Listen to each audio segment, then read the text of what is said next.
నరసరావుపేట విజయ రెసిడెన్సీలో జరిగిన విలేకరుల సమావేశంలో ముఖ్య అతిథులుగా అంబేద్కర్ ఆశయ సాధన సమితి జాతీయ అధ్యక్షులు కాలవ రవి పాల్గొన్నారు. కాకినాడ జిల్లాకు చెందిన వరనందికని అంబేద్కర్ ఆశయ సాధన సమితి రాష్ట్ర మహిళా అధ్యక్షురాలుగా కాలవ రవి నియామక పత్రం అందజేశారు. వరనందికకి శాలువా కప్పి అభినందనలు తెలిపారు. ఈ సందర్భంగా కాలవ రవి మాట్లాడుతూ అంబేద్కర్ ఫోటోని భారత కరెన్సీపై ముద్రించాలని గత 15 సంవత్సరాల నుంచి పోరాటం చేస్తున్నామని అన్నారు.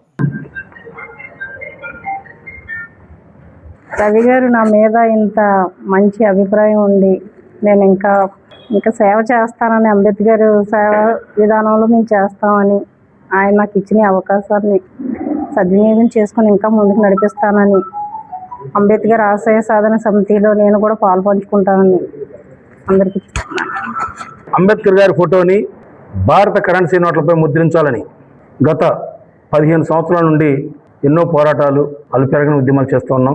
ఎన్నో ఆమరణ నిరాహార దీక్షలు, ర్యాలీలు, ఇలా చెప్పుకుంటూ పోతే ఎన్నో కార్యక్రమాలు.